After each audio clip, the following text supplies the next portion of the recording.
Hey everyone, What If Fan here, bringing you another exciting part of What If Karmic Gacha system in Modern Family World. You can find the fanfic title and the original author's name on my Patreon page. Make sure to check it out and show them some love. If you enjoy the video, don't forget to like, subscribe, and ring that notification bell so you never miss an upload. Quick update. What If Natsu Had Dual Elements will be going on hold soon, since we've nearly caught up with the author. I'd love to do another poll to decide our next project, but unfortunately, due to my travel plans, I won't be able to start a new series until the end of December if we go that route.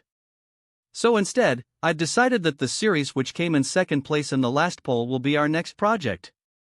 That means the series replacing What If Natsu Had Dual Elements will be What If Transmigrated into One Piece and Became a Marine. Also check out my Patreon channel for early releases of all the series, where you can find all the series released one day ahead of YouTube. Alright, let's jump into it. Chapter 86, Personality and Hidden Dilemma. Jenna POV. See here, X needs to be brought over to the left side, making the value of X is 3? I answered. Don't look at me, look at your calculation, Alex said in slight annoyance. I could sense that she was becoming increasingly frustrated the more she taught me, and it pained my heart when I realized that I had no talent in studying. It's okay to give up, Alex. I'm dumb. I know it, I said using a self-deprecating tone. It seemed that I couldn't win the bet after all. Sigh, nah.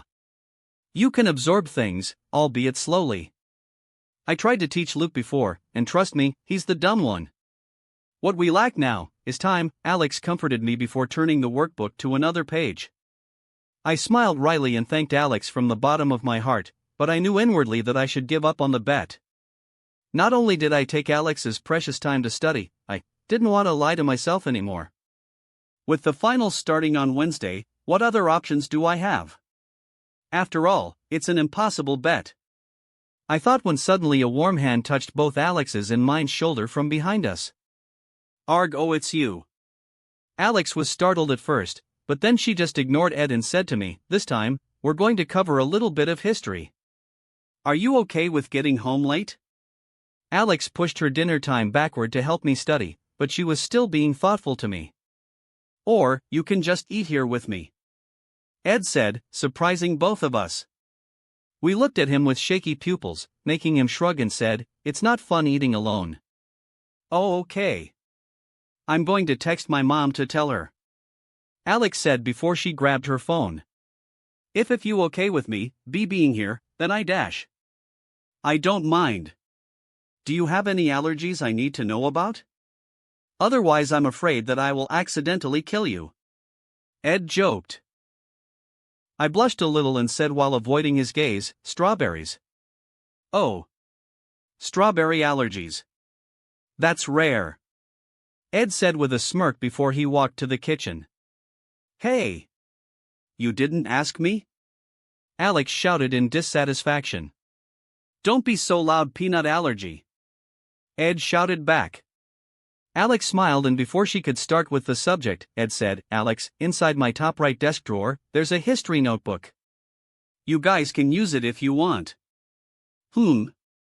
Okay, Alex said before she stood up and ran lightly to his bedroom.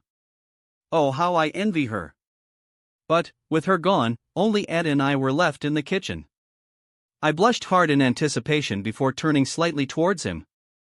I wanted to observe him more, and I barely got the chance to do that in school today.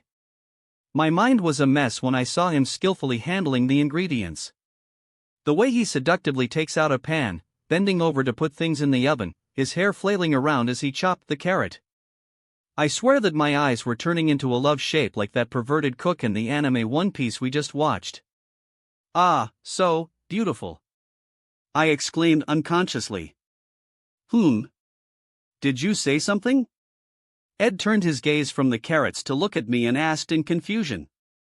And nothing, Ed, can I ask you a question? I braced myself to ask. Sure. What is it? Ed said before turning the heat on the stove. Alex said, you like girls with personality.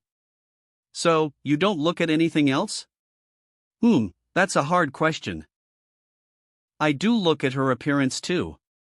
I can't deny that a pretty girl will catch my attention more. I smiled gleefully as I heard that. That meant I had one of the criteria he was looking for. After all, I'm the prettiest girl in the entire town. /N, her unconfounded confidence. So, what kind of personality do you like? I asked with my heart palpitating fast. His gaze sharpened before he returned to his usual smiling face, and I was stunned as I saw a glimpse of his other face. The face that made me fall deeply in love with him after he insulted me. I bit my lower lips, hoping that he would show that kind of face more. Edward POV. As I needed to start the history subject from scratch, I had written every important thing that the students needed to know inside a plain notebook. This was before I got the eidetic memory curse from the gacha system. The book was no longer useful for me, but it could help Jenna. I wanted to help her, as despite everything, she was listening to Alex's tutoring intently and didn't slack off during the session today. That raised my impression on her, even though she was studying to win the bet. We got into a conversation after Alex was gone, and I was confused by her sudden question about the personality I like. I looked at her with a sharp gaze, wondering if she would change herself once more if I told her the truth. For me, I like girls who are honest with themselves. I said after thinking about it for a while. She seemed confused, and she asked, why? What do you mean why? Now I'm the one who's confused. I mean, isn't it better if the girls are everything you ever dream of? Jenna asked with the greatest confusion she ever had. Why do your thoughts sound similar to a Playboy magazine tagline? I mumbled to myself before replying to her, I won't lie. That would be great. But, in the end, it's a dream. A fantasy. I want girls who can share with me their passions, likes and dislikes and even fears so we can share adventures together, and have a positive outlook on life. Jenna scrunched her brows and asked with a slightly raised voice, that's all obscure, what can I do with that information? How should I know? I replied playfully as my sadistic side enjoyed basking in her frustration. Hey! I borrowed your biology book and a few more. Alex said as she walked back into the kitchen. What does more mean exactly? I asked while scrunching my eyebrows. What did you do there? Please. It's not like I was snooping around. Alex said dismissively. Alex's commentary. I was totally snooping around. She confessed. Mom told me that boys will keep their important treasures hidden in their desk drawers, or in the sock drawers, or underneath their bed. I want to know what kind of treasures those are. I asked her, but she wouldn't tell me anything more about it. Commentary ends. I nodded slightly as I trusted Alex. Then, I continued cooking for 20 more minutes before finishing dinner. Roasted carrots, steak cuts, and ravioli were served at the cleaned-up dining table, and I enjoyed eating dinner with Alex and Jenna as the sun set. I thought you were going to be working at 7? Alex asked curiously with sauce on her lips as she ate the ravioli. I had to use ready-made ravioli I bought from the store, which was an insult to my Italian teachings. Wiping her lips with a napkin, I said, I'll start after dinner.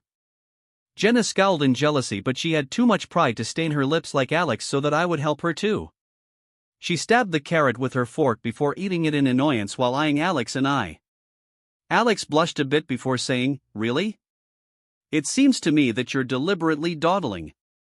If you don't want to work, just take a day off. You deserve it. Alex's commentary. What? You thought I stained my lips on purpose, maybe. Commentary ends. True. You work hard. You can take a day off. Jenna agreed with Alex. I did consider it, but I still needed to do a few more things before I could feel at ease. Before I could finish eating, I received a call from Claire. Alex, it's your mom. I muttered before picking up the phone. She was startled and anxious for a few seconds before she realized that she had told her mom her whereabouts before, and wasn't in any trouble. Hey Claire. Did you finish your negotiations? I asked. Third-person POV. Port, Whitebeard Tourism Meeting Room. Claire nodded slightly while her eyes kept glancing behind her, in the direction where Ted was talking with the other sea captains. Why yeah. The negotiations are finished. We've merged with 3 more companies now, she said with a slightly shaky voice. What's wrong? Ed caught her tone and asked. Well, the sea captains wanted to settle who's going to be the captain of the company, using the old seaways, and your dad agreed to it, Claire said with a slight confusion as she wasn't familiar with the old sea laws. Ed tilted his head in confusion before he understood it. He nodded and said, Claire, you might want to move out of the room for this one. What do you mean? Claire asked. Just trust me, Ed said calmly. Claire nodded and walked out of the meeting room and closed the door behind her before she heard sounds of fighting coming from inside the room. Chairs were breaking, glassware shattering, and loud grunts terrified her very being. Oh my God! She exclaimed. Move, Claire. Move! Ed urged her. She was baffled by the situation and hesitated for a while before she decided to walk away. Bring me the meeting minutes, okay? Ed said in a calm tone to comfort Claire. Sure. I'll stop by before I go home, Claire said as she pushed the event ongoing inside the meeting room to the back of her mind. Also, shouldn't we get Dwayne here, in case your dad loses? Nah. The rest of the captains are over 60, so it's just a formality. There's no way they can beat my dad in the game. The game? Claire asked in confusion. Aren't they fighting? No.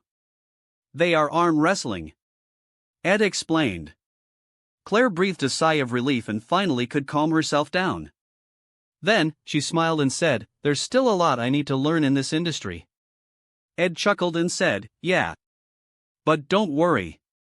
You can go slow. There's no rush as long as I'm still around. Before Claire could say anything else, Ed got another call. Sorry Claire, got to go. Okay.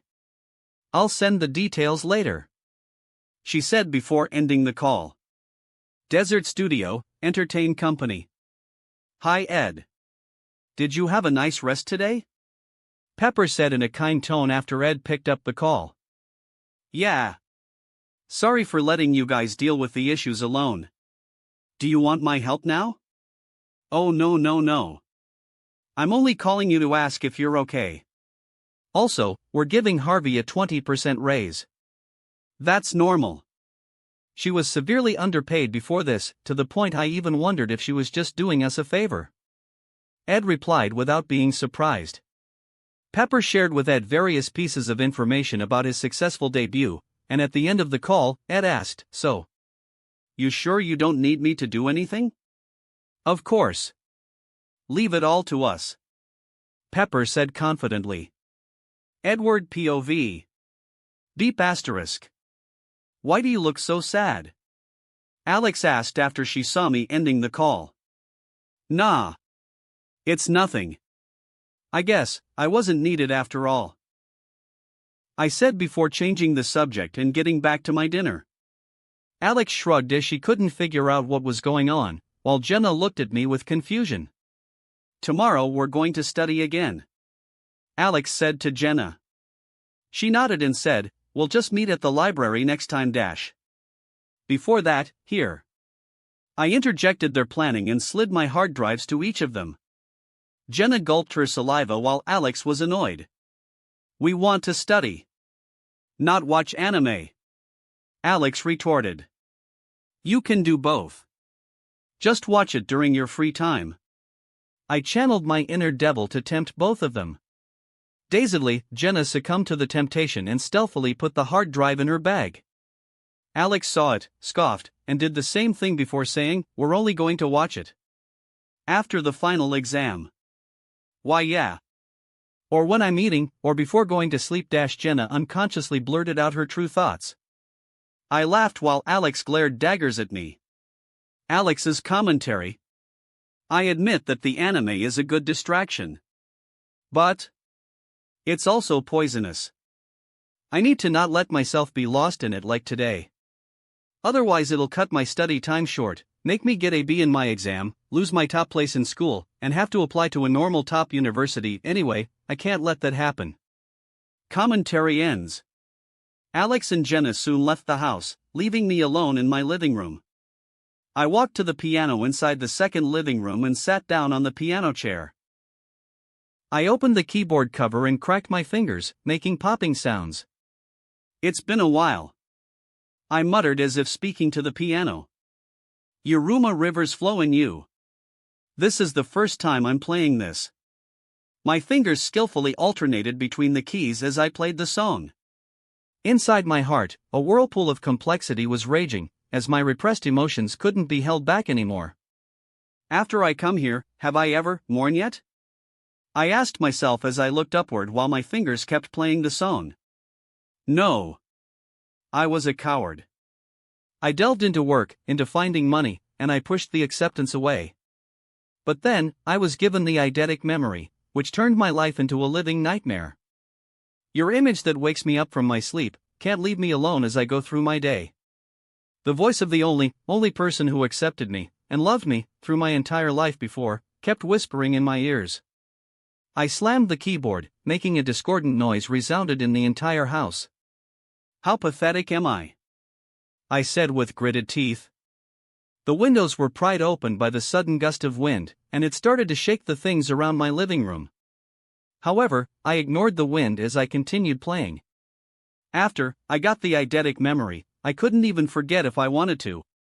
Time heals all things, but for me, time only turns the memories I have into empty husks. The memories inside were deleted, only leaving me with the empty shell of what once was my life. I guess that's why I was sprinting. I want to shut all the noises down. I realized something as I kept playing. The song ended, and I played another song by the same artist, Yuruma, Kiss the Rain. No matter how much I tried to move away, you kept standing there beside me, in my memories. I muttered. Thank you, Bella. I said as tears flooded my eyes. I kept playing as I held back my tears from falling, while saying, thank you, for making me a human being that knew what love from a parent was. I wanted to tell you that sooner, but the bruises in my heart were too big for me to say. For me to accept that you were gone from my life. The soft wind brushed my face as I wiped my eyes. I'm sorry that I couldn't be there at your last moment. I couldn't hold it back anymore, and tears started falling down my cheeks. I'm sorry that I held on to you for so long. I muttered while sobbing. Now, please, I hope that you find peace, please.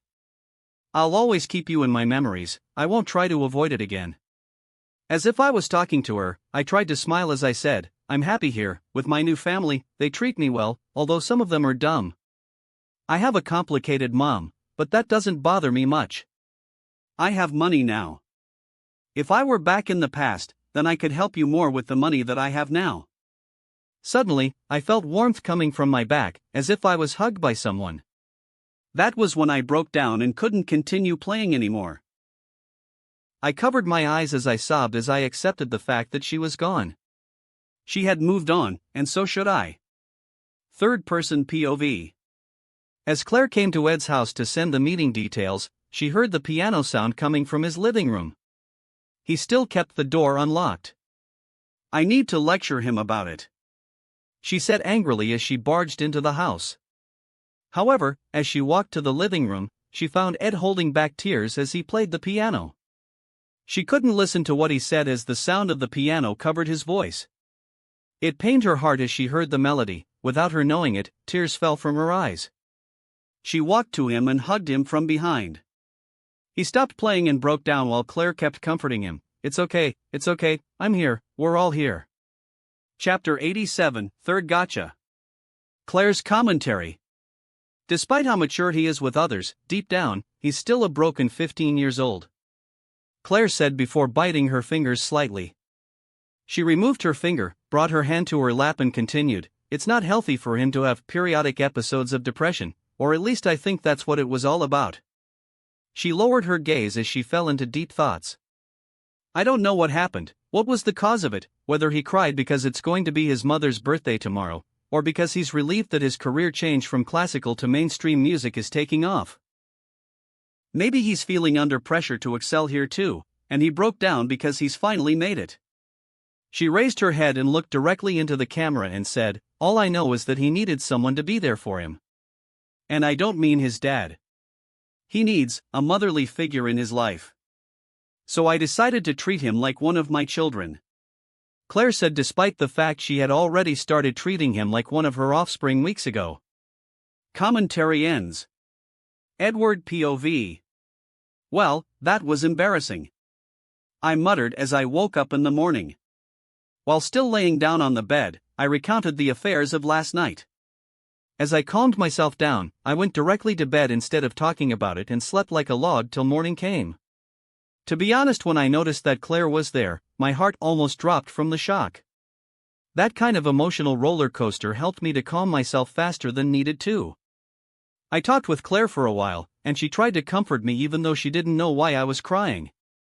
But as I was too tired, she just nodded in understanding and let me rest.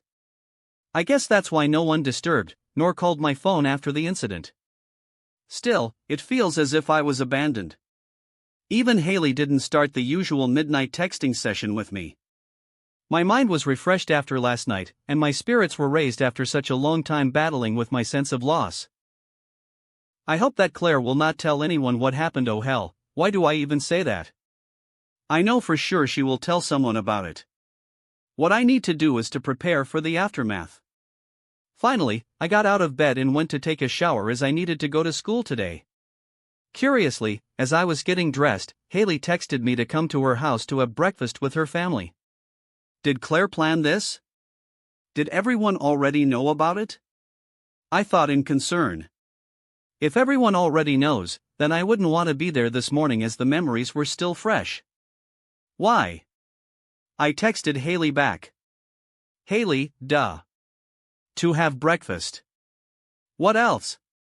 Also, Mom already called Abby and asked her to pick you up at our home. So come quick, otherwise Luke and Dad will eat your pancakes. I rubbed my forehead in frustration as I analyzed the text message. So it's one of two things: either she knows about it and is pretending she doesn't while trying to act normal, or she really doesn't know. But, since she's not being awkward, I guess it's the latter. Maybe Claire has actually kept my secret? Unlikely, I guess Phil knows. I muttered to myself before I put an Armani leather belt on my waist. I was wearing a blue-colored short-sleeve shirt with golden buttons, and straight-cut black pants which paired nicely with my sneakers.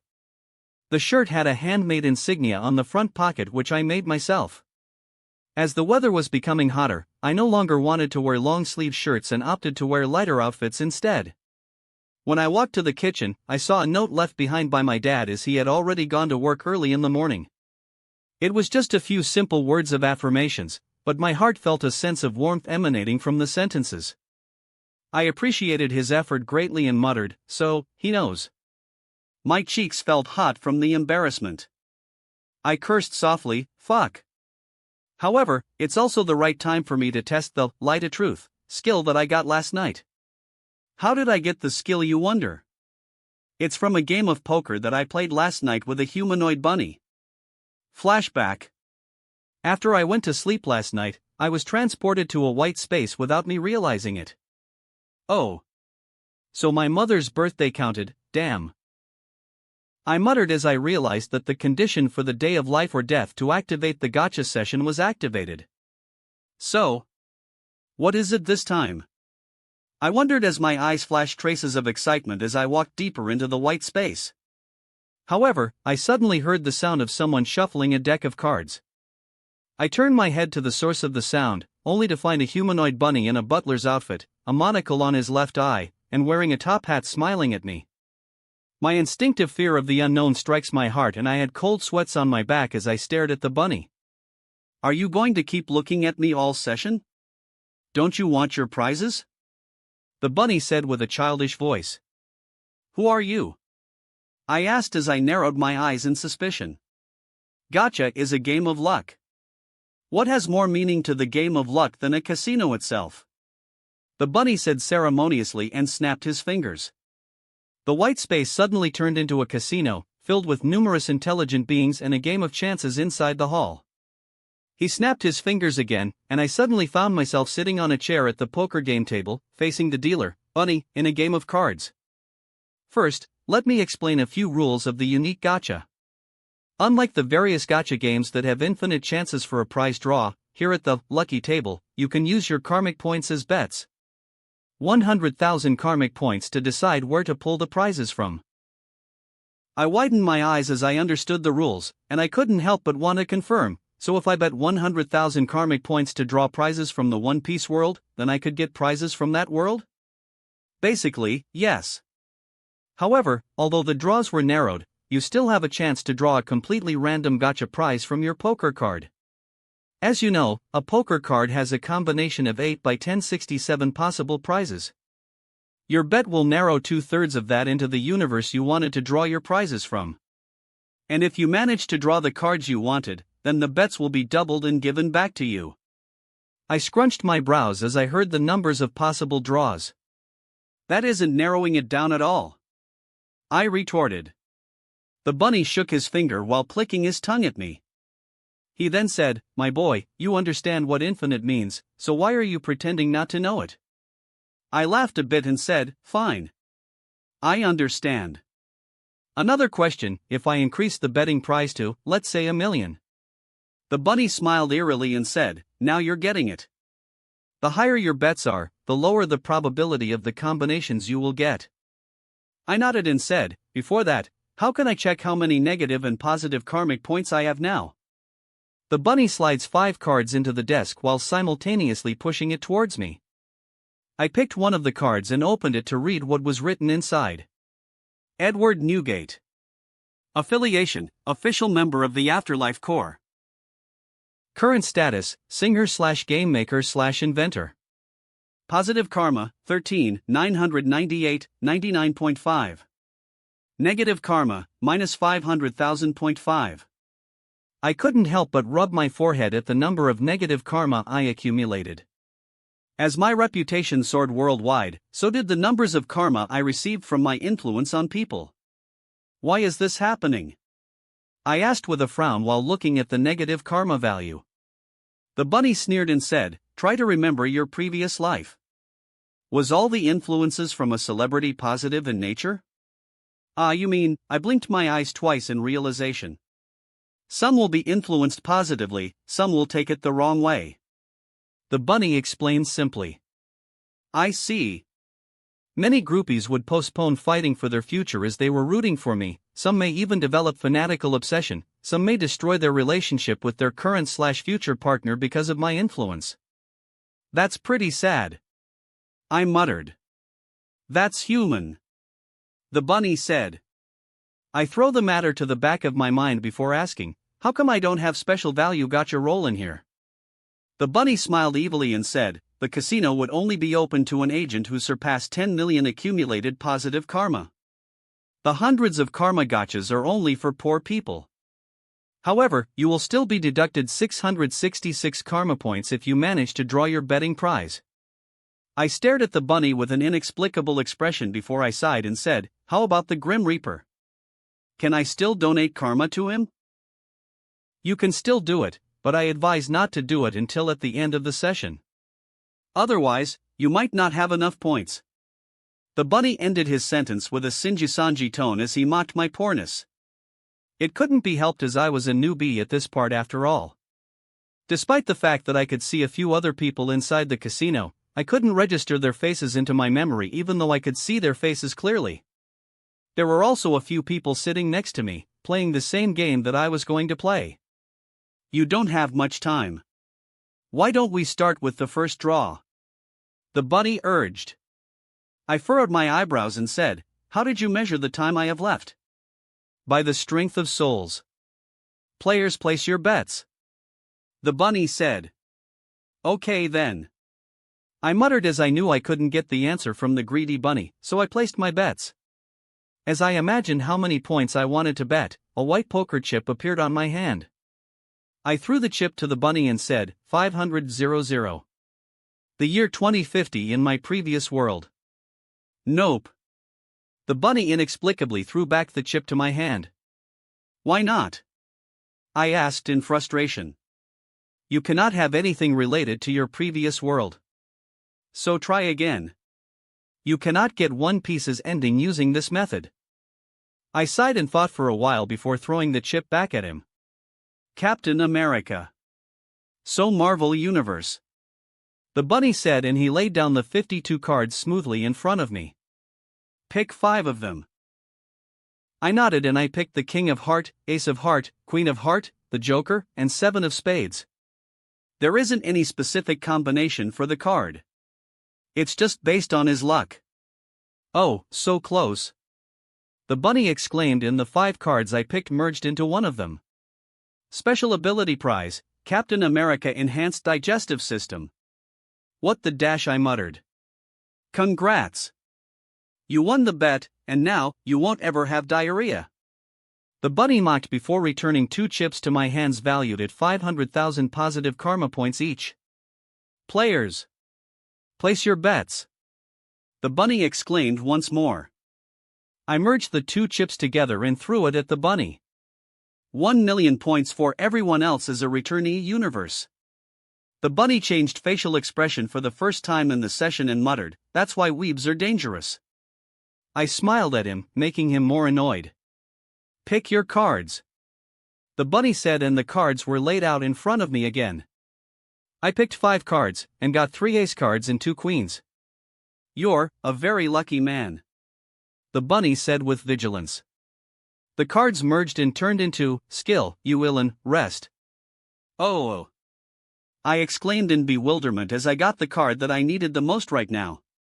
Although the skill was an active skill that uses mana, Afterlife Core had adjusted the skill to meet your need in your own world. After the skill is activated, you will fall deeply asleep in 15 seconds, so make sure to lock the door before you activate it. The bunny said mockingly before giving me back 2 million worth of karmic points. I see we have a peeper here.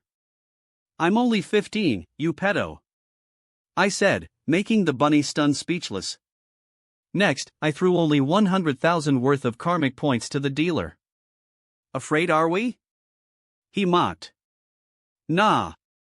I know the first 2 is newbie's luck. It's a casino's trick to make you fall deeper into the betting. Am I right? I said with a sly smile. The bunny spit out his saliva to the side in irritation as he mumbled, so? I threw away 1.5 million points for nothing? As I expected, I lost continuously for 5 more bets after the initial 2, leaving me with cards such as Special Ability, Kenji Harima Animal Affinity, School Rumble. Skill, Barney Stinson Photogenic Poses, Himam. Skill, Akira Hayama Spice Handling, Food War. Talent, Malcolm Reese Chef. Knowledge, Xiaoshiyu Business Management, I have a mansion in post-apocalypse. 500,000 points for Marvel Comics. I said before throwing the chip at the bunny. He sneered and said, trying to get the amount you lost back? Friendly reminder, this is how a gambler becomes bankrupt. I shrugged and said, I don't mind. I still haven't used any of my karma points. The bunny snorted and laid down the stack of cards again. I picked 5 cards and it merged into a unique card, skill, chameleon acting. See? I'm still lucky. I said with a sly grin that made fumes come out of the bunny's ears. The bet continued for another 7 times, with me losing every single betting session. I lost almost 3 million karmic points, and gained a few unique prizes from the gacha draw. Skill, Batman Anti-Recognizance. Talent, Lead Gene Wu Golden Ratio Body Proportion, the novel's villain. Special ability, Mermaid Soul Voice, The Little Mermaid. IQ increases by 20. IQ increases by 10. Talent, Kakashi Fashionably Late. Skill, Baby Driving, Baby Driver. Ah shit. I muttered as I got the Kakashi talent.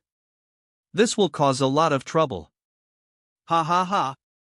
The bunny laughed at my misery and said, not only that. You don't even need Kenji Harima affinity. All members of the afterlife will have added affinities to newborns and animals, so we don't have to be afraid of getting mauled by a raging beast, ever. I lowered my head and cursed, damn it. Of course, you can cancel out Kakashi's talent by getting a stronger, more perfect talent. The bunny whispered evilly. I raised my head up as I was tempted by his words. I then throw a 5 million worth of karma point to the bunny, making him stunned. Sakamoto-kun. I muttered. The bunny grimaced and said, "Are you sure?" "Positive." "Then, pick out your cards," the bunny exclaimed. I picked up 5 cards and checked them one by one. Joker, Joker, Joker, King, King. The bunny's happy expression shattered and his hands shivered. I got the full house. I smiled softly, making the bunny hold his head in frustration. The cards merged and it turned into skill, Sakamoto-kun prank proof. Damn. It's not what I wanted. I said. Shut up, you point guzzler. Do you know how much I lost? The bunny said and threw 10 million worth of chips in my direction. I smiled and said, "That's your problem. Not mine." He was stunned, but then he realized that what I said was true. I was only gambling. I threw back the chip he gave me and said, 10 million points. Sakamoto-kun. Are you crazy? The bunny exploded. I'm not.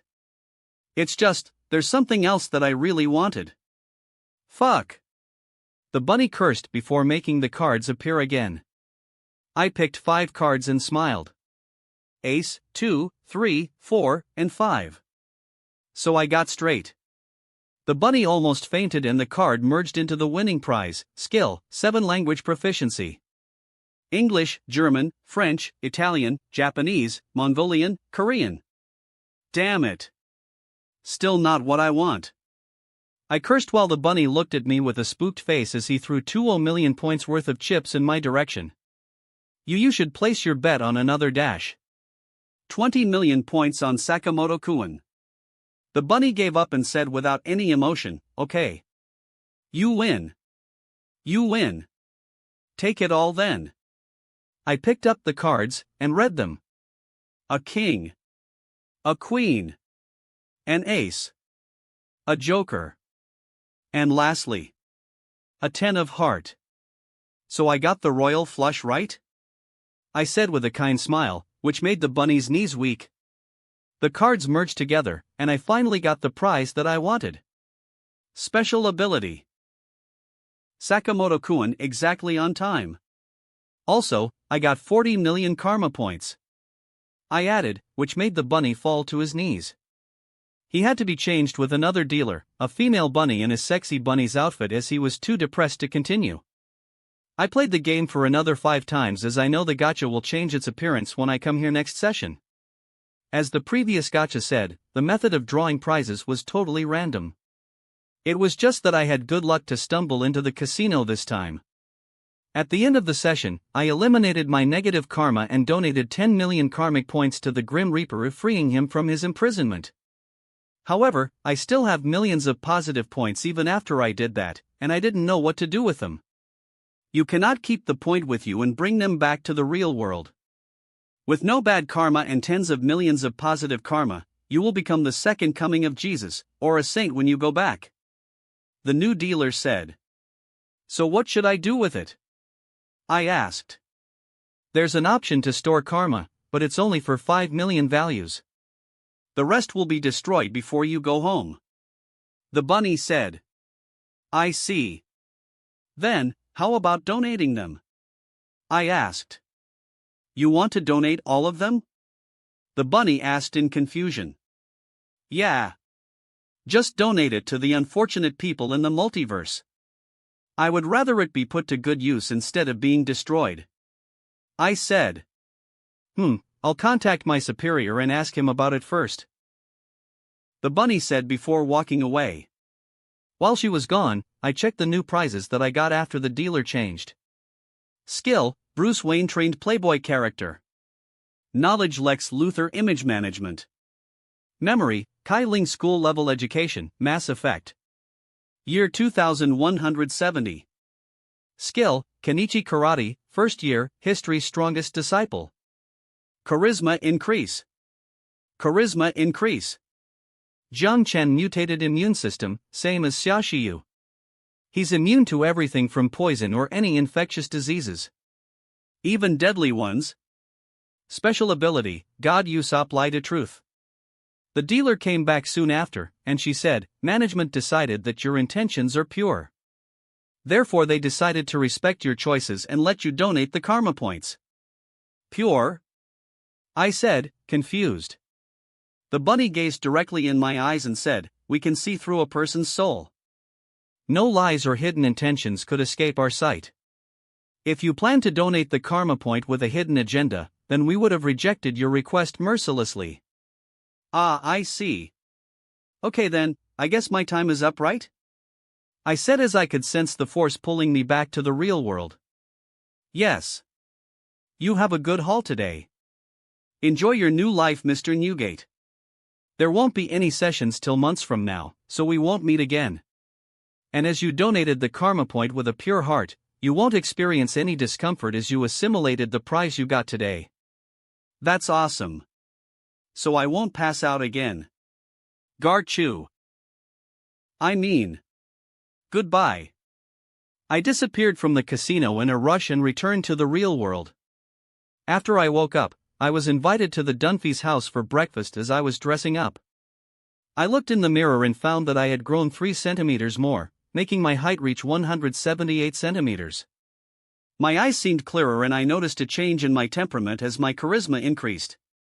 Not only that, a few skills have synergy with each other, making my changes seem more prominent. I said as I noticed the golden body ratio, the perfectness, Bruce Wayne's trained playboy skill, and the karate skill superimposed with each other. As I continued to grow, I was sure that I could replace Ryan Reynolds as the sexiest man alive, or at the very least be tied with him in first place. Asterisk cough, the mermaid voice, this is a bit troubling.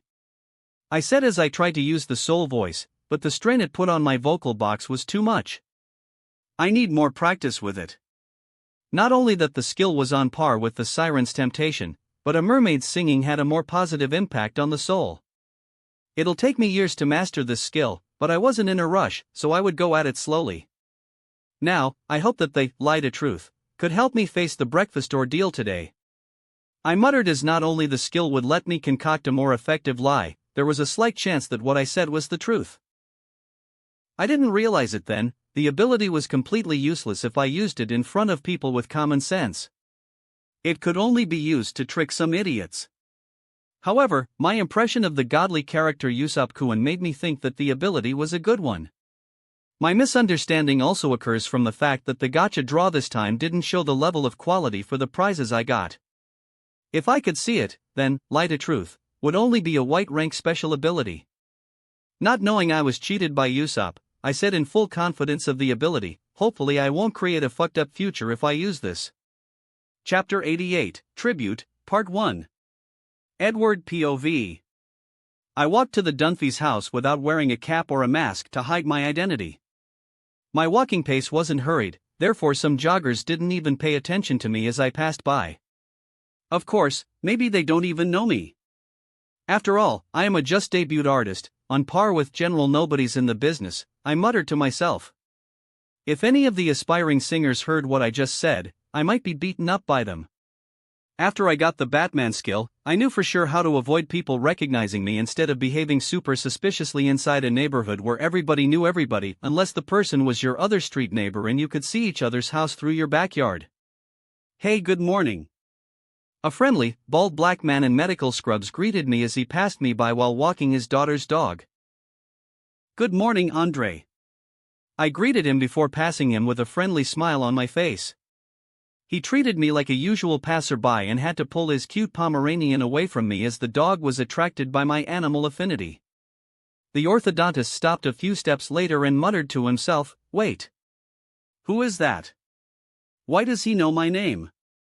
I didn't hear his suspicions as I was already turning on a corner to get to Dunphy Street. I didn't think I would meet the Kevin Hart character today. I know he lives nearby, should I introduce him to Dwayne? Will they be best friends here too? I amused myself as I rang the doorbell on the Dunphy's house. Luke opened the door and said, "Come on in. Mom made chocolate chip pancakes." I could smell the sweet scent as Luke opened the door, and I said, "Nice. I'm starving." I entered the house and walked with Luke, who was wearing a light blue dinosaur shirt with his shirt tucked into his pants zippers, to the kitchen where Haley was surprisingly behind the pancake stove flipping the already made pancake to cook the other side. "Hey! You're late." Haley grumbled in dissatisfaction as she had been pretending to cook for 10 minutes now. I was reminding Luke about his shirt when I was suddenly blamed by the teenage girl with a patch of flour on her nose that she wasn't aware of. Haley was wearing a low-cut blouse, a giant Cleopatra-like necklace, and she changed her hairstyle by wearing a high ponytail which showed the nape of her neck. She had to cook for her entire family because of me as she volunteered to make the pancakes today, thinking that I would come here early.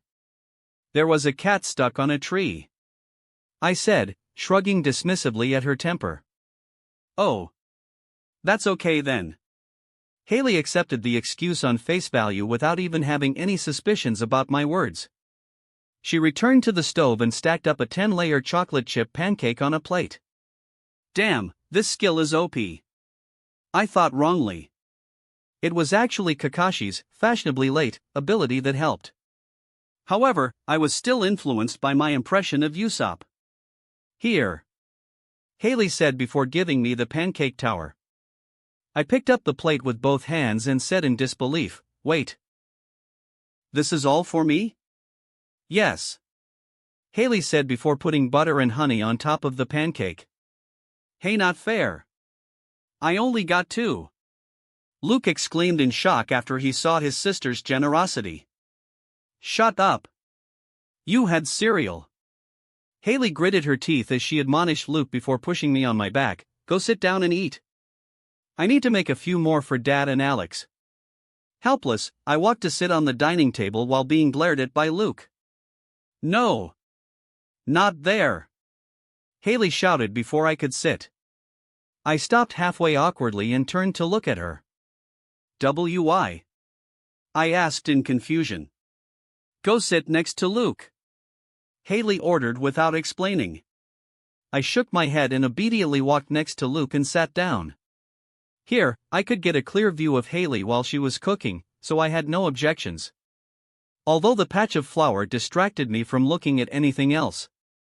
Luckily, she still looks cute, I thought.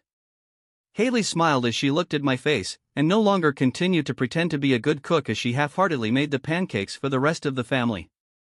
Before I started eating, I took off 2 layers of the pancake from the bottom and sneaked it into Luke's plate without Haley realizing it. Before Luke could exclaim in excitement, I shushed him. He nodded in understanding and only raised his hand up and made a silent cheer before eating. Haley glared at us in suspicion, but Claire walked into the kitchen while arguing with Phil, distracting her from the truth. She was carrying an empty laundry basket while Phil followed her from behind. "But honey, it's the new generation bug vacuum. Guaranteed to suck all bugs below the diameter of 1 centimeter. No, Phil. It's a waste of money.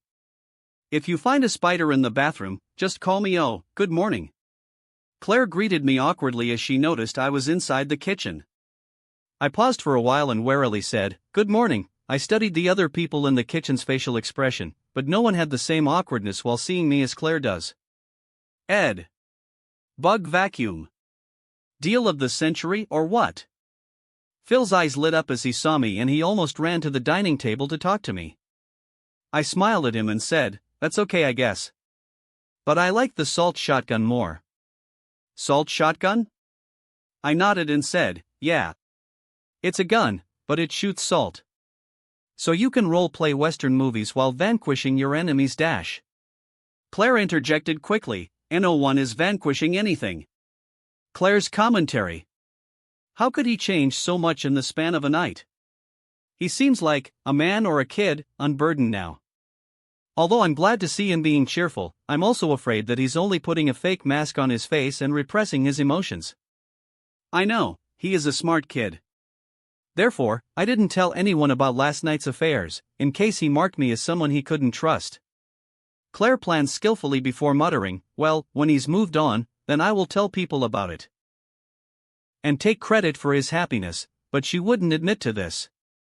Haley's commentary. I might be dressed up today, but why does his beauty surpass me? Haley muttered in dissatisfaction. She stared into the camera and asked, I'm not crazy, right? He got more handsome today. And even taller. Looks commentary. Ed is giving me the same feeling as when I meet up with one of my teachers. However, none of them ever shared their chocolate chip pancakes with me, so I will die for him if he wanted. Luke said in a serious tone. Commentary ends. Hey, you're here. Alex said weakly as she entered the kitchen. She noticed that Claire and I were having a stare-off, so she asked, what's happening? Nothing. Claire and I said at the same time. I looked at Alex's deep eye bag and said, You didn't sleep well last night? Haley scoffed and interjected, She watched cartoons last night before going to bed. Haley. Alex admonished her sister with gritted teeth as she was embarrassed. I chuckled and said, Good job, Alex. What? Phil, Claire, and Haley tilted their heads in confusion. Alex picked up a plate of pancakes and went to sit next to me while saying, He's the one who recommended the anime to me. Anime? Claire said, as she almost couldn't hold back her smile. She had to cover her mouth with her hand to make sure Alex didn't see it. Phil and Claire's commentary. While holding their hands, Phil and Claire had an excited look on their faces. It's a happy day for Claire. Phil explained. Claire couldn't wait anymore and said she had never watched a kids' show before. Nor did she ever behave like one. Phil nodded and said, Now, I can find something we can both do. Alex and I can go to the convention together, dress up like the characters, discuss the show. All I need to do now is find out what show they were watching. Claire turned to Phil slightly and said, Honey. It's anime. That's the title. Anime, I think I'll ask Edward where I can watch it. It's on Alex's computer. Claire added. Commentary ends. Is the show called anime? Phil asked in excitement. Alex rolled her eyes and said, No. That's the genre. It's a Japanese-style animation. She stopped prematurely and ignored her dad as she turned to me and said, I watched episode 1 to 10 last night. You didn't study? I asked. After I finished studying. Alex said. She had slept late to watch the show as she couldn't take out the binging time from her study time. You won't grow taller then. I said. Claire interjected as she pushed Haley away from the stove as the different-sized pancakes irked her, so Ed. Do you have another busy day planned? I thought about it and replied, I have a recording session with Taylor after school. After that, I need to reject a few companies that offered to buy my game in. Wait, are you guys free tonight? Tonight? Claire asked in confusion. We're having a family dinner outside today. Wanna join us? Phil invited. What do you have in mind, Ed? Haley asked. I was thinking of inviting you guys to my house. But if you guys aren't free, we are. Haley, Alex, and Claire shouted at the same time. Phil was looking at Haley's face and handed a napkin to her. Honey. You got a little something on your nose. Oh God. Haley screamed in embarrassment before grabbing the napkin and running away to check her reflection in the bathroom mirror.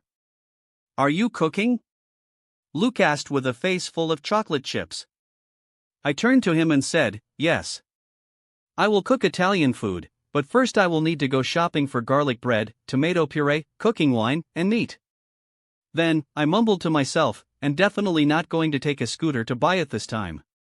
After Haley returned, she sat next to where Luke was sitting before as Luke had already finished eating. Aren't you eating? I asked her. No. Haley said with a slight pause. Alex rolled her eyes and said, She's dieting, so she's avoiding sweet stuff. Alex. Haley admonished her sister while glaring at her. Have you had breakfast yet? I asked in a concerned tone. Not yet. Haley replied reluctantly. I cut a few pieces of the pancake she prepared for me and fed her a tiny slice using a fork. She blushed and said, No. I really don't need to eat. You need breakfast. Also, if you want to diet better, you should have breakfast. Really? Yup. Now, open your mouth. Alex rolled her eyes as Haley was fed by me and said, "Why are you guys flirting so early in the morning?" Claire and Phil came back to the kitchen after having a discussion in the other living room, and Claire said, "Ed, this dinner tonight, do you need any help?" "No need. Just come and eat," I said. "Really? Are you sure?" Claire asked again. "Yeah. I'm sure," I said while nodding. I wanted to do it using Noni's way of cooking as a tribute to her. If there were helpers, then it would be risky for my plan as there would be too many cooks. "You will go to the studio, right? Will you have enough time to prepare?" Claire asked again. I thought for a second and said, "Yeah, I'll have enough time." "We are not going to the desert studio today. Only the studio in Pasadena. Taylor and I will record the song at the movie company's studio instead while recording a few scenes for the music video. However, most of the clip will be scenes from the movie, therefore we don't have to do much work. Can you invite the others too? Mitch, Jay, Cam, Gloria, Manny, Lily." "Sure," Claire said with a slight hint of concern in her tone. "I will go to the grocery store after the open house. Just text me what you want to buy," Phil offered. "Thanks, Phil." I didn't stay at the Dunphys for long as I needed to get to school. Although Claire offered to send me to school, Abby had already waited for me outside the house. Haley and I rode in her car instead of going with Claire. I also invited Abby and Desiree to the feast tonight. Not only that, I called Pepper, Harvey, and even Leo to the feast. At school, I invited Jacob, Jenna, and Elsa to my house. I even dared to invite Mrs. Henderson, but she couldn't make it tonight. I asked my dad to invite Dwayne and Dylan too, however they were working tonight and couldn't make it. I miss Aunt Camila. I sighed after I invited everyone that I could invite to dinner tonight. Pepper even contacted a party planner team and rented a few chairs and tables to set up in my backyard while I was at school. Gymnasium. Are we still going to let him join the team? Sanjay pointed his finger at me while grimacing as I joined the decathlon team practice for the first time. Are you still going to be a major douche? I asked while rolling my eyes. Mrs. Henderson ignored Sanjay as she prepared the exam questions. Alex and Haruna, the Japanese girl that had an Edna Mode haircut, looked at both of us in concern. Alex said, "We only have a few days left till the competition." Sanjay, "Just bear with it. Ed, don't mind him." "I never mind him," I said playfully, making Sanjay slam the table and stood up in anger. "UBAS-. Mr. Patel. Can you tell me which scientist coined the word Big Bang?" Mr. Henderson started the mock question without minding the boy's anger. Isaac Newton?" Sanjay answered, flabbergasted. Mrs. Henderson shook her head, and while the others wanted to open their notes to check, I answered, "Fred Hoyle." "Good job, Mr. Newgate. Light emitted from a star or galaxy can be separated into a band of colors, called a..." Mrs. Henderson continued. Alex answered, "Spectrum." "Good job, Alex. Why is she Alex and we are Mr.?" Sanjay mumbled to himself in dissatisfaction. "How does the abundance of helium and hydrogen support the Big Bang Theory?" Mrs. Henderson continued. I answered before anyone else could, "Helium and hydrogen are in the same ratio throughout the universe." Alex smiled while Haruna was a bit impressed by my quickness. Sanjay, however, still gritted his teeth at my existence, but he no longer wanted me off the team as I proved myself worthy. After science, we move on to history questions. When did Christopher Columbus arrive in America? 1492, I answered. You should give others a chance, Sanjay said in dissatisfaction. Nah, I replied dismissively, making him almost explode again. Last practice was in the math category.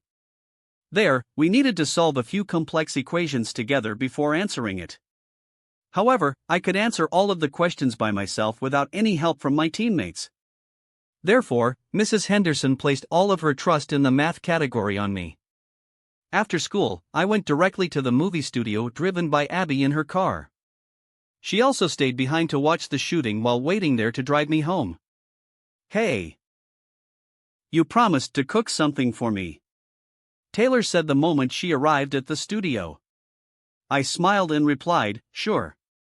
Come on over today. Wait. Are you serious?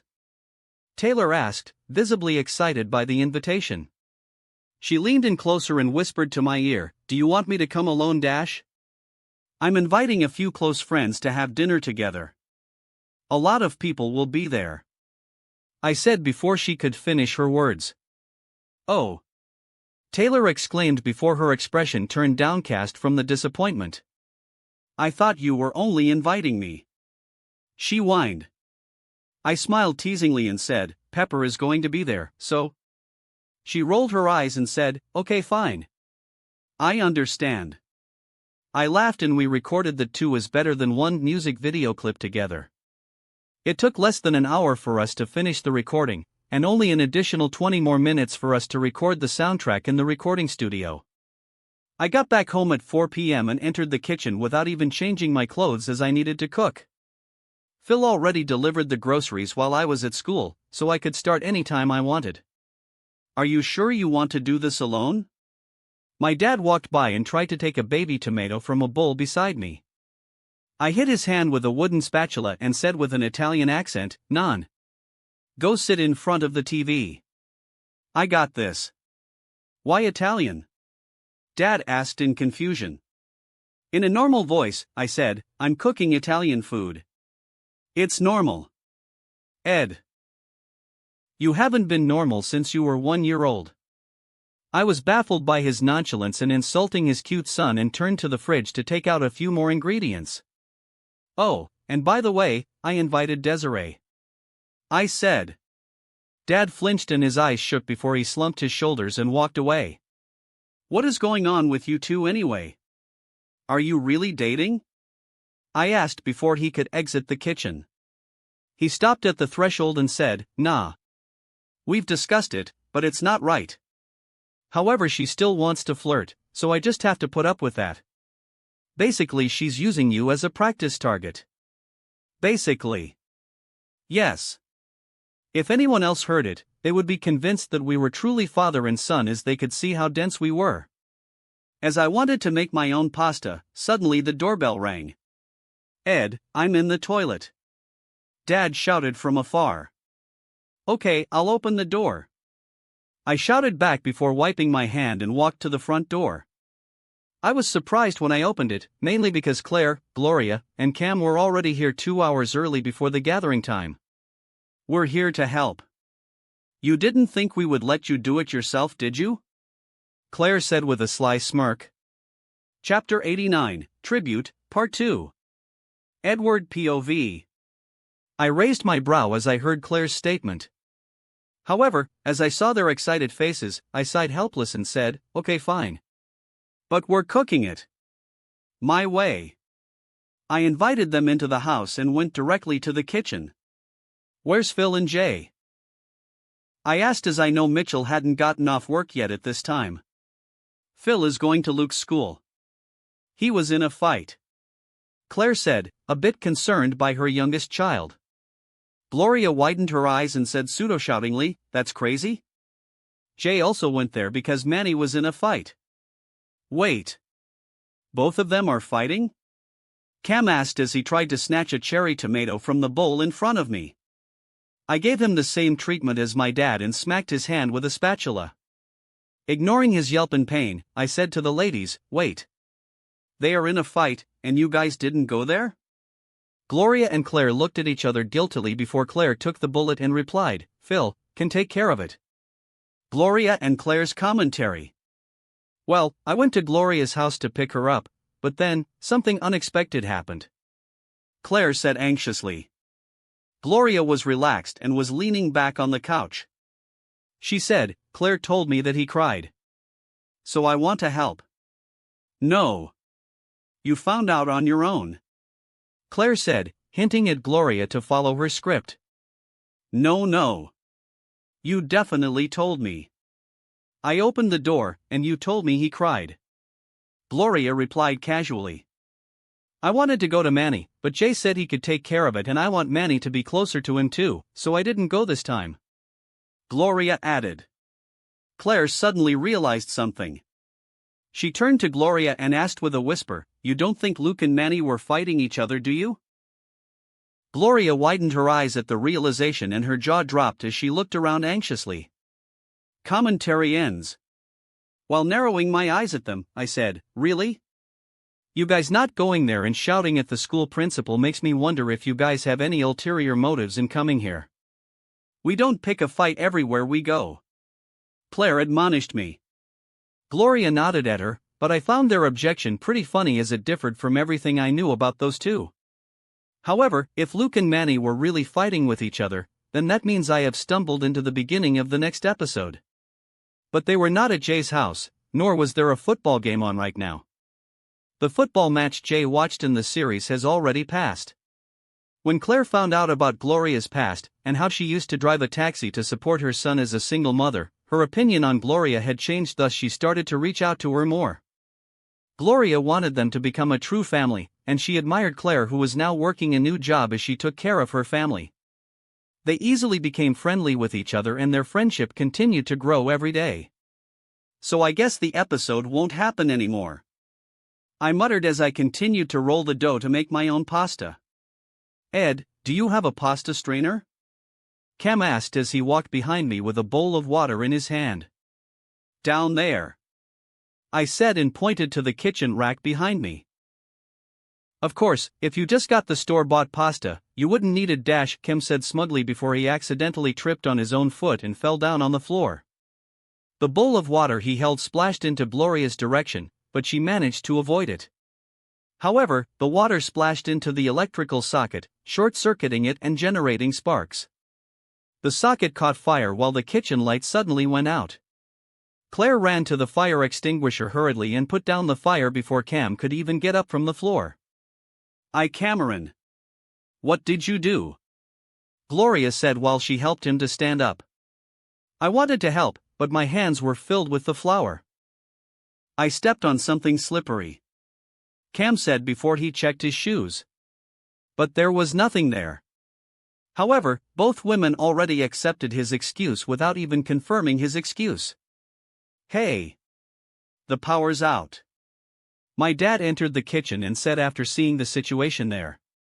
I frowned and turned to look at Cam.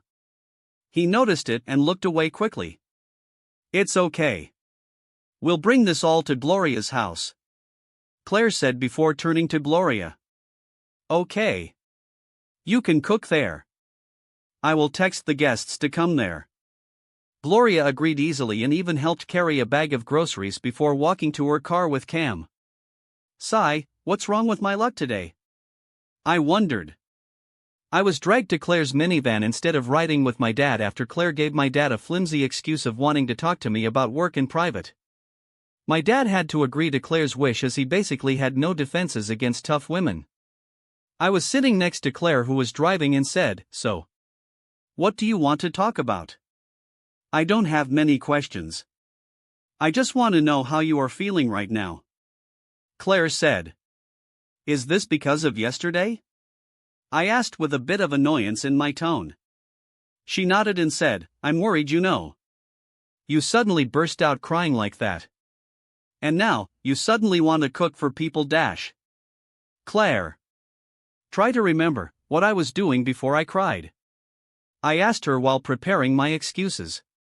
Claire hesitated a bit and thought back about the events of last night. You're playing the piano. What was I playing? I don't know. It's a sad song. And, have you heard that melody composition somewhere before? Ha! Claire suddenly realized something. But it still doesn't make any sense as to why you were crying. Well, I was just sad. An old lady that I know passed away 2 months ago. I remembered her last night and felt a bit blue. I planned to mourn for her alone though. I had no idea that you were coming in. Next time. Not please. I said playfully. Claire nodded in understanding before she smiled creepily and said, "She died?" Claire's commentary. Her face no longer carried traces of concern as she said, "So? That's what happened. I was the one who basically intruded his house while he was processing his emotions. I can breathe easily now," Claire said as she let out a sigh of relief. This whole cooking thing. I guess he wanted to make a tribute to her. I wanted to ask about the whole granny thing more, but he didn't want to continue talking about it. I guess she had fed him before while he was down in the dumps. Still, for his privacy's sake, I will not be telling others about what happened last night, Claire said before adding, "At least not talk about it in front of him." Commentary ends. Thank you God Usopp. I thought to myself.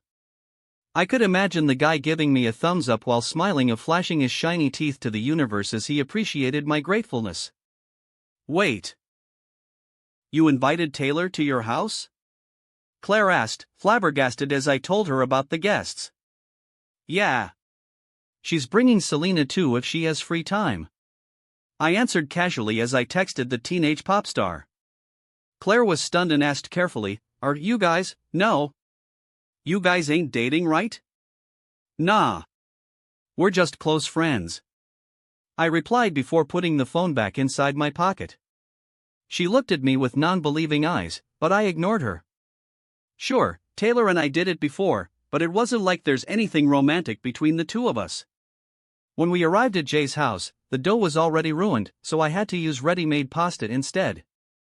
I wanted to hit Kim so much as he ruined my food, but as Noni always said, if you don't have enough time, then don't blindly follow your ego. The people got to eat. While I was cooking, the guests started to come one by one. Haley, Abby, Desiree and Alex entered the kitchen to see what I was doing, only to be chased away by me as I didn't need the extra distraction. "Hey. I came here to help," Abby said as she was pushed away by me. I stopped and said, "Okay. Then cut the tomatoes." She nodded and washed her hands while Haley glared at the both of us from afar. Cam was boiling the pasta while Gloria was helping me to make the pie. I was cutting the bell peppers before I saw Abby's horrendous knife handling skill. I grabbed her hand and stood behind her before saying, "Like this." I guided her hand to cut off the ingredient carefully in a non-sensual manner, but she blushed anyway as she could feel my breath on her neck. "Wait. Did you get taller again?" Abby asked. "Less talking. More chopping," I said sternly as I released her hand and let her do her own thing. "We only have 30 more minutes, people." I channeled my inner Gordon Ramsay as I took control of the entire kitchen. Cam took out the pasta from the pot prematurely, which made me do the idiot sandwich bit on him. Despite his annoyance, he didn't say anything as he had destroyed the power supply at my house. My dad and I had to stay elsewhere for the night because of him. "You can bunk with Luke," Claire offered while watching me cook at the side of the kitchen after being banished from the kitchen for trying to use MSG in my dishes.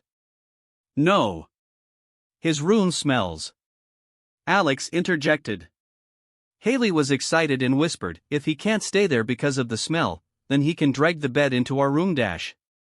"In your dreams, young lady." Claire heard it and stopped Haley's fantasy immediately. Hello, we're here." Phil entered the house with Luke while Jay and Manny followed them closely from behind. "Honey. What happened?"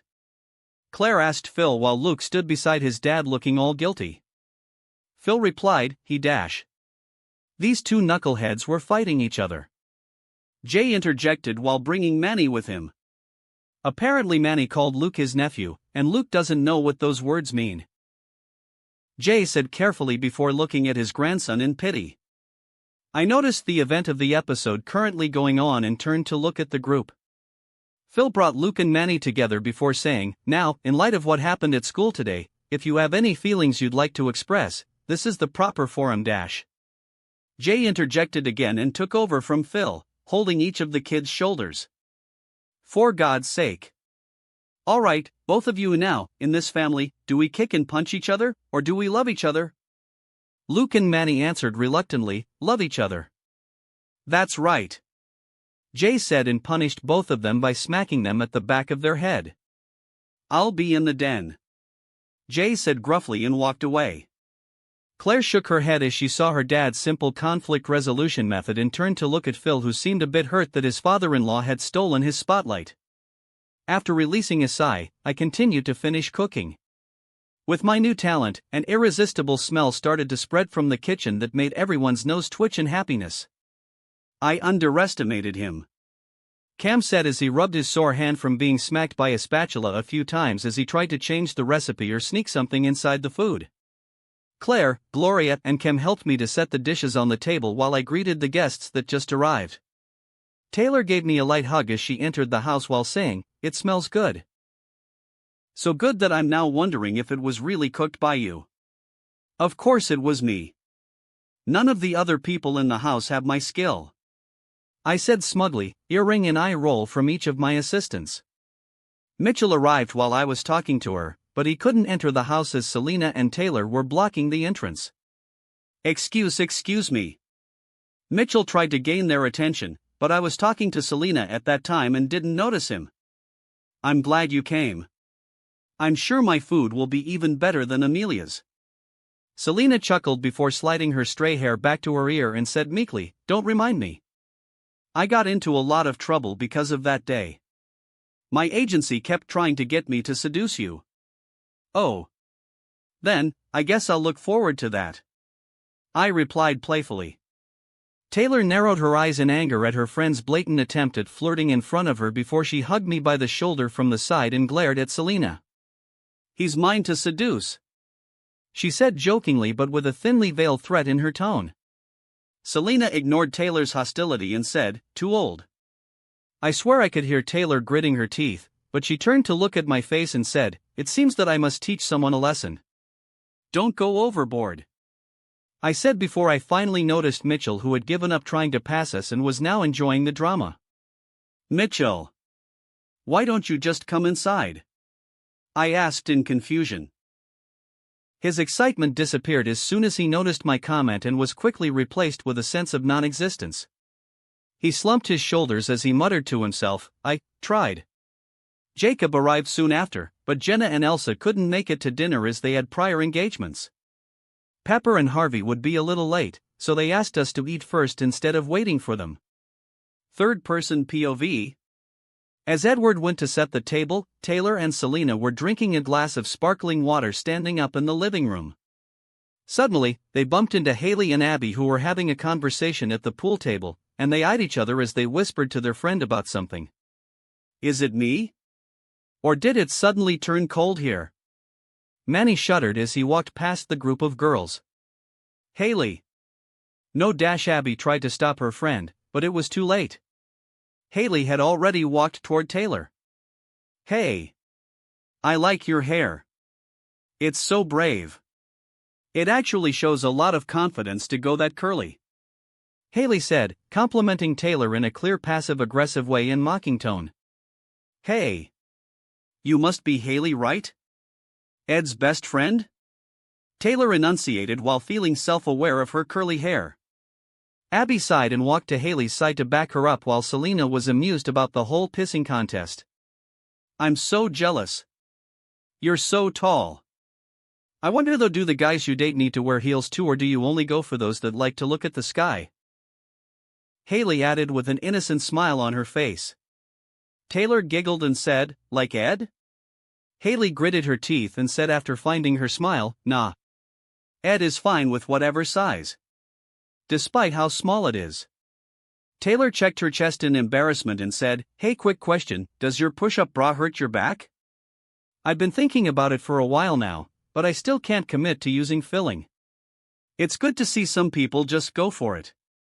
Haley was taken aback, and Taylor smiled as she felt that she won the contest. However, as she turned to look at Abby's voluptuous chest, she knew that she would still lose in this topic, no matter what. Edward POV. All of us sat together at a long table with me sitting at the head of the table. I stood up and clinked my glass to gain their attention before saying, "I'm glad that we all could gather here together today. So I decided to let you guys see a part of me that you never knew before." Such a cocky kid. Jay said with a smile on his face.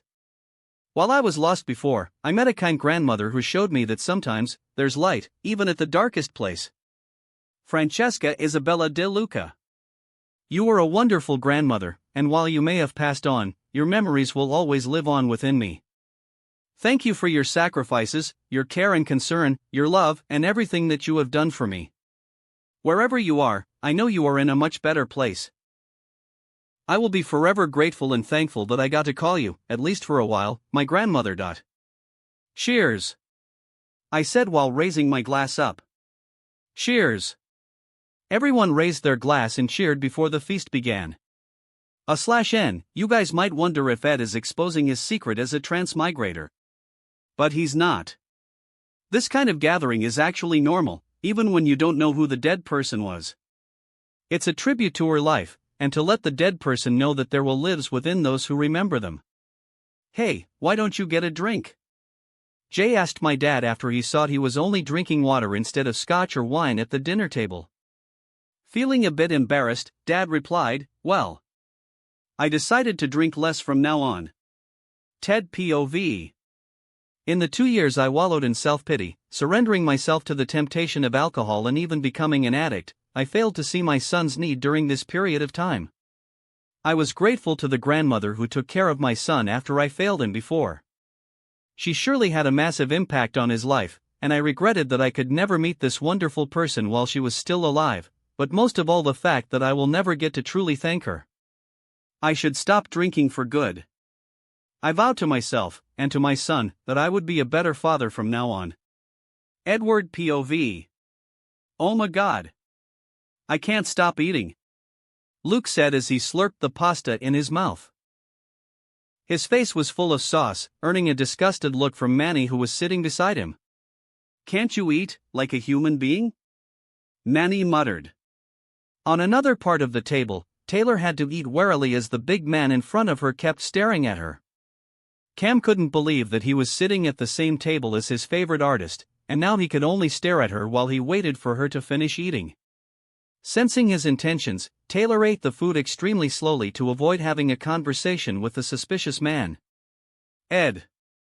This is so good. Did your grandmother teach you how to make this? Mitchell widened his eyes in surprise as he tasted the pasta. Yes. All the food on the table is from the recipes she passed on to me. I answered. She should have opened a restaurant before this. This is so good. Claire added. I just nodded and didn't share much detail about the grandmother I was referring to. However, none of them actually tried to dig deeper into the identity of the lady, which I actually expected them to do. My heart felt at ease as I managed to bring together my two different worlds tonight. However, I was also a bit worried as if the episode continued, then a fight would happen today between Claire and Gloria, destroying the mood. Yed. Suddenly, a 1-year-old Asian baby climbed onto my legs and stood up by using my leg as a support. As she couldn't support her body for long, her torso fell towards my leg and her drool wetted my pants. Hey Lily. Did you just wake up? I asked with a smile as I picked up the baby in my arms, not caring about the tiny splotch of drool. The moment she wakes up, she calls your name. Gloria said in dissatisfaction as she was the one who stayed with the baby before. I can't help it if I'm just her favorite. I said, not realizing that Phil had started to turn the wheel of the future incident as he looked at both Luke and Manny laughing and joking with each other. Gloria went to sit next to Manny while I was distracted by Lily. Gosh. We can learn so much from the kids. Phil said, earning the attention of almost everyone at the table. Just look at them. They couldn't even look at each other a second ago, and now they were laughing and playing with each other. It must all seem kind of silly now, Ugh? Whatever you were fighting about. Luke laughed and said, I made fun of his accent. Gloria heard it and joined in the fun. Using an exaggerated accent, she said, what accent? The group laughed again, and Manny joined in the fun. I made fun of him for having the same thing for lunch every day. Even Taylor chortled a bit as she heard it. I snapped back to reality, and as I was already too late, I cursed, oh shit. I made fun of him because his mom used to dig coal. Luke added, causing the entire table to be silent. Chapter 90, Gold Digger, Part 1. Edward POV. Sigh, I'm too late. I muttered to myself. Oh well. After hearing what Luke said, Gloria was appalled and her smile disappeared. With a solemn face, she said, "What?" Manny felt that he needed to explain to his mother the matter, like he always does. Although, it was also because he was confused by Luke's proclamation before. Scrunching his eyebrows, he said puzzledly, "He said you were a coal digger." Phil was horrified and tried to stop Manny. "Okay, I think we can move on, dash." "Who said I was a coal digger?" Gloria asked sternly while looking at Luke. Feeling that he had done something wrong, Luke tried to justify himself. "That's what my mom told me." "What's a coal digger?" Alex asked in confusion. Phil whispered to Alex, but his voice was clear enough to be heard among everyone at the table. He heard it wrong. "It's gold digger. I facepalmed at Phil's situational awareness. Claire tried to defend herself while her face turned pale white from the accusation. "I really do not think that I remember ever saying that."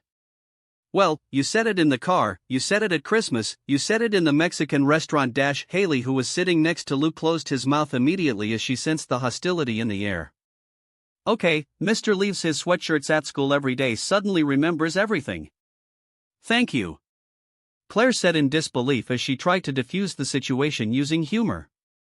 She turned to the victim and said, "Gloria, I always felt that Manny and I weren't welcomed in this family. But we were becoming friends, so I thought I was just mistaken. I guess I should trust myself more," Gloria said before throwing her napkin on her plate and stood up from the chair and excused herself from the dinner. Jay sighed and said, "Well, I guess dinner's over." As the group dispersed, I went to talk to Taylor and Selena. They were standing awkwardly by the pool, and managed to swipe some wine to drink during the chaos. Therefore, I joined them in drinking a bit while trying to ease their barely comfortable time in the rich man's house. "You promised me an exciting time, it surely is an interesting dinner scene," Taylor said while scratching her left cheek, not knowing how to react in this entire situation. Selena added with concern in her voice, "Won't anyone go talk to Gloria? I feel bad for her. Latina chick sticks together, huh?"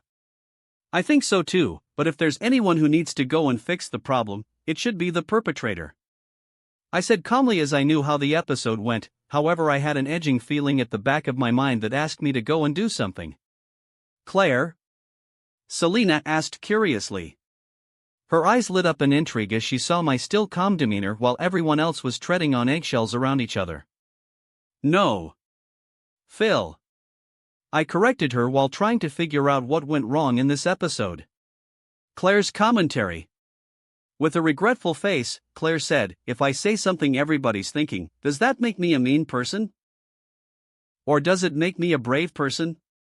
She got her bravery back, one who was courageous enough to stand up and say something. Then, her moral high ground got deflated again, behind someone's back, to a 10-year-old? Commentary ends. Third-person POV. Kitchen. Do you really have to call her that? A gold digger, Jay asked. His tone was full of disappointment after he met Claire, who was drinking white wine directly from its bottle at the moment. Ugh. Claire wiped the excess wine on her chin. Her eyes were teary, but she still kept a stoic face so as to not seem weak in front of other people. "You know what, Dad? It was a year ago. And it was a natural question to ask. She's a beautiful, hot woman, and you're not exactly. You know." Jay was confused and shocked at the same time. "Not exactly what?" At that time, Mitchell tiptoed into the kitchen to grab a wine glass. Claire noticed him and tried to drag him into the fire. "Mitchell, a little help?" "No, you are doing great." Mitchell Foe complimented Claire before tiptoeing to the other side. Claire knew that she had done something wrong. But she couldn't get enough bravery to go up to Gloria's room and apologize. That's why she's heavily drinking it to gather enough bravery to stand up to her mistakes. Inside the living room, Ted was having a conversation with Cam, who got a restraining order that prevented him from going close to Taylor by the majority of people inside the house. When you married your wife before, did this kind of issue come out? Cam asked curiously. Drinking a glass of coffee, Ted shook his head and said, "No.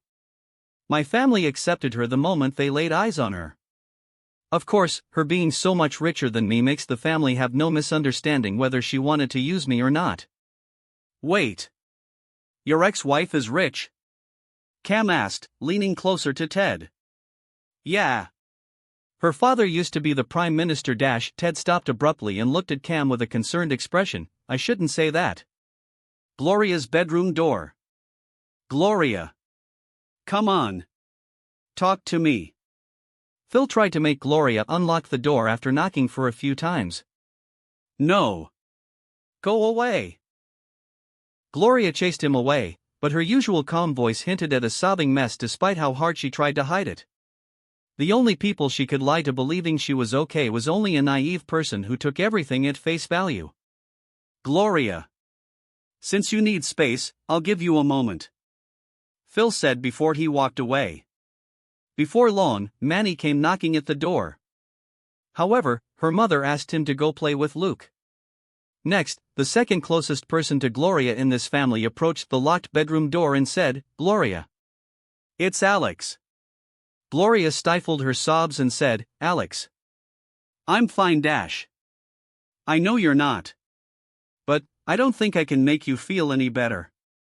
I'm too immature for that," Alex said in a calm voice as she hid her disappointment to herself. Suddenly, her eyes lit up and she said, "However, I think I know someone who can." What? Who? Gloria couldn't help but reply as Alex managed to catch her intrigue.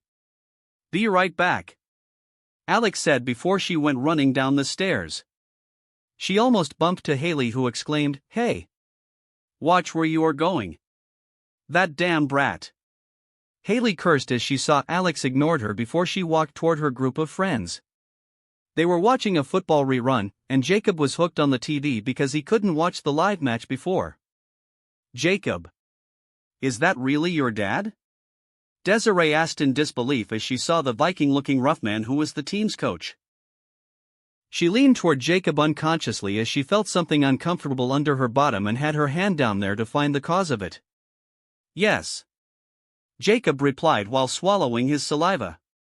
With Desiree's low-cut top and her constant moving on the couch, her jiggling breast was the only thing that could make him lose focus on the match. "I'll treat this as a trial for me not to lose my focus during a match," Jacob said inwardly as he put his utmost focus on the match to practice self-control. Before long, his mind was filled with the figure of Elsa having the same figure as Desiree as she jumped up and down. Up and down. Up and down. Why are you having such a stupid look on your face? Haley was baffled by Ed's best friend expression as she passed by him to get to Abby. "Got it," Desiree suddenly exclaimed and brought out a half-cut cucumber from her ass. Jacob looked at her as she held the cucumber with both hands, and couldn't help but fainted on the couch as blood rushed to his head, and to his pants because of the MILF. "Why is he suddenly sleeping?" Desiree asked innocently as she waved her hand in front of Jacob's face. Haley rolled her eyes as she saw the situation. "Your mom still lacks awareness that she's an extremely hot woman." "What are you talking about? Anyway, will Edward really stay at your house tonight?" "You're really lucky," Abby said while pouting.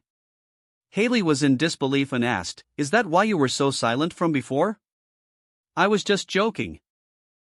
Abby ignored Haley and said, "Maybe. Can we do a sleepover?" "We're not 13. Haley replied as she felt a headache coming in. I guess. Even though, while I was 13, no girls would want to invite me to a sleepover. And never come to my house to play with me," Abby said with a faux sad tone. Haley rolled her eyes and said, "Are you trying to guilt-trip me?" "Fine. You won. You can sleep inside my room tonight." "Thanks, Haley. I love you." Abby hugged Haley tightly, making her friend more annoyed. But then, Haley's face flashed a sincere excitement at the prospect of a sleepover. However, she hid it quickly as it wasn't in line with her popular girl character. Edward POV. "So, You want me to talk to her? I said, baffled by Alex's sudden request. Yeah. You have a way with words that could help people let go of their grudges. So in a way, you're the perfect person to go and talk to Gloria. Alex said anxiously, fearing my rejection. Taylor looked amusingly while Selena's eyes lit up again. Both of them were trying to make me involve myself in the matter, which earned them a subsequent title of Daughters of Chaos inside my mind. I sighed and said, fine. I'll try. A part of me wanted the episode to move on as usual and not to involve myself in an extremely delicate manner, but my curiosity helped me to step lightly as I walked to Gloria's room, trying to find what went wrong in this whole situation. Knock knock asterisk. Hey. Gloria. It's Ed. Can I come in? I said in a calm tone.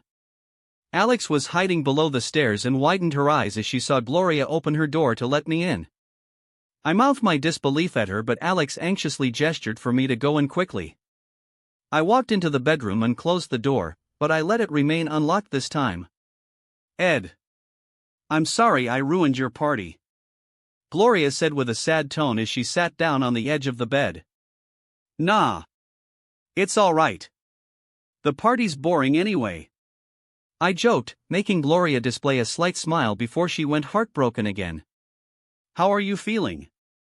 I asked as I sat next to her. I don't know how to feel. Gloria said whiningly as she dapped her eyes with a tissue, not wanting her tears to destroy her mascara.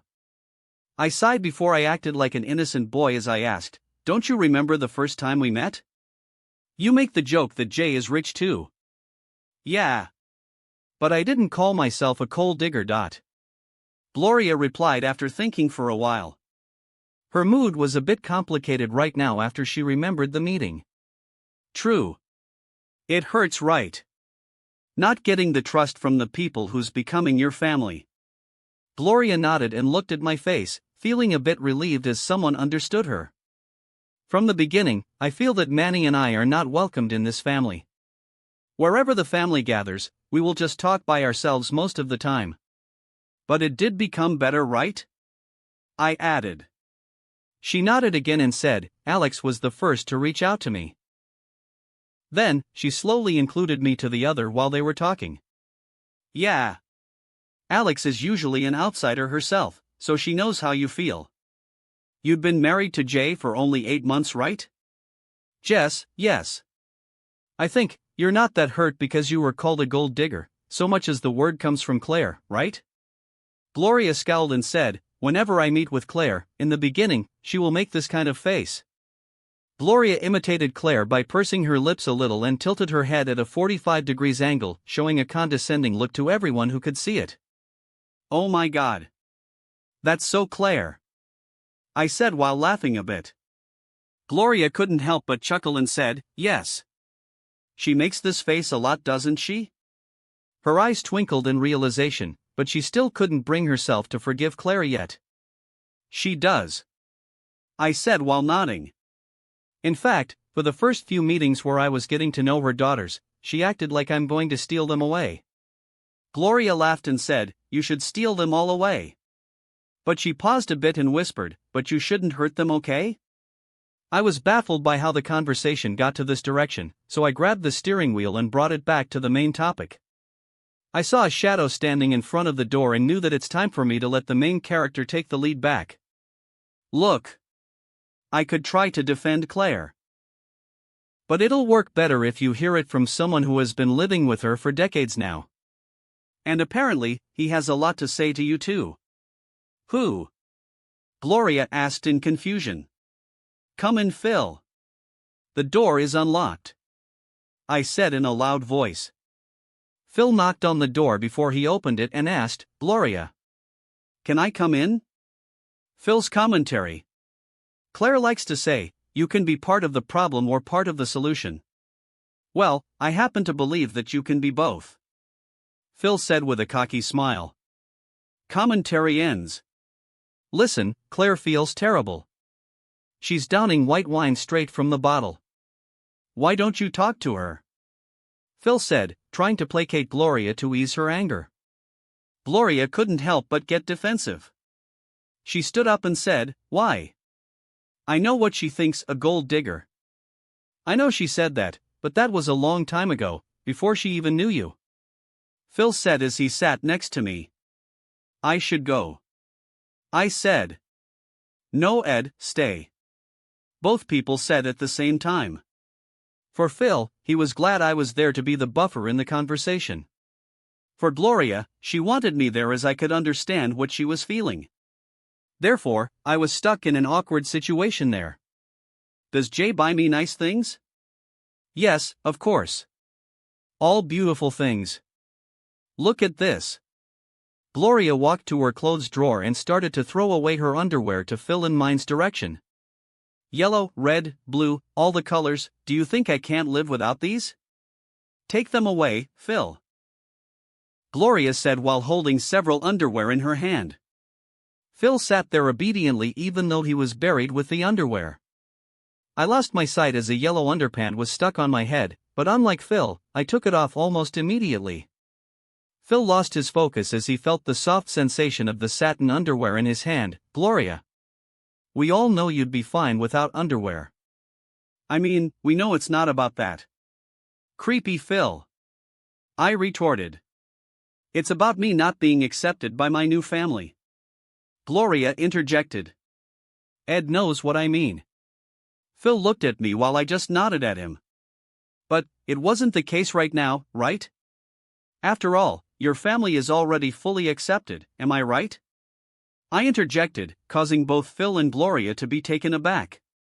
Then, what is the problem? Phil asked while scrunching his eyebrow. It's because Claire is her friend. I exposed Gloria. In fact, her best friend. Gloria rolled her eyes and said, "Please. She's not my best friend." Really? When you have a hot new gossip that you couldn't talk to Jay about, who did you call? Did you call your sister back in Colombia?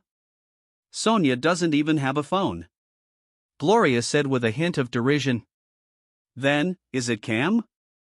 Phil turned to Gloria, who's fiddling with her fingers, and realized, she's your best, close friend, isn't she? He changed his words halfway as he was glared at by Gloria, but the fact remains. What should I do now? Gloria asked honestly. I thought for a while and said, you could use the advantages of having a morally superior position to emotionally blackmail her to expose one of her deepest and darkest secrets to you. Then, you will continuously hold the leverage in every dinner appointment, family meeting, trip discussion. Ed. That's dark. Phil said. Even Gloria nodded as she agreed with him, but was sincerely considering it in her heart. I smiled and said, Gloria, if I know something for sure about this family, is that they are very protective of each other. Phil nodded and said, that's true. I remember the first time Claire brought me home. Do you think Jay thought I was good enough for his little girl? No way. But, over time, he realized that I loved Claire as much as he did. And by then, Mitch had brought Cam home, so I was golden. Claire just needs a little time. And then, trust me, she'll be the most loyal friend you've ever had. It's natural for her to wonder about you and your dad. Most people would. I added.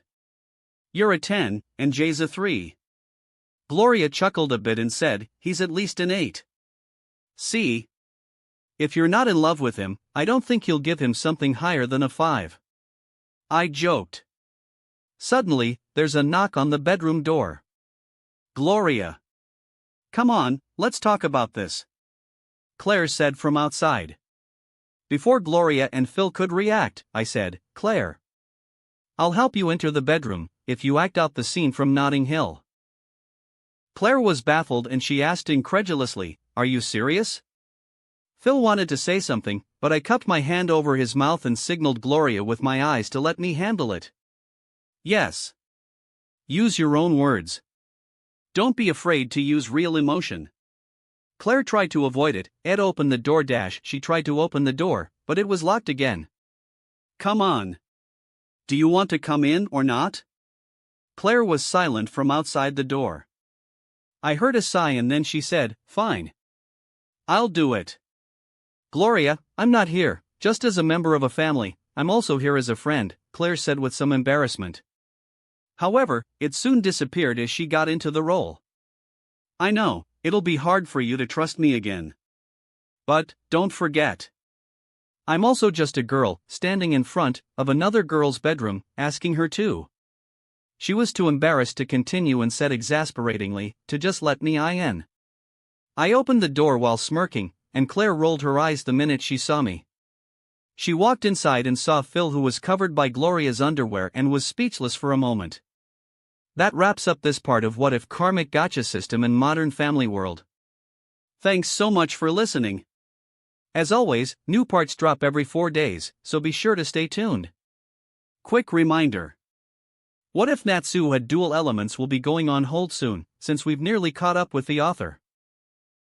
I'd love to do another poll to decide our next project, but unfortunately, due to my travel plans, I won't be able to start a new series until the end of December if we go that route. So instead, I've decided that the series which came in second place in the last poll will be our next project. That means the series replacing What If Natsu Had Dual Elements will be What If Transmigrated into One Piece and Became a Marine. Also check out my Patreon channel for early releases of all the series, where you can find all the series released one day ahead of YouTube. If you enjoyed the video, don't forget to like, subscribe, share it with your friends, and please consider supporting the original author as well. See you in the next one.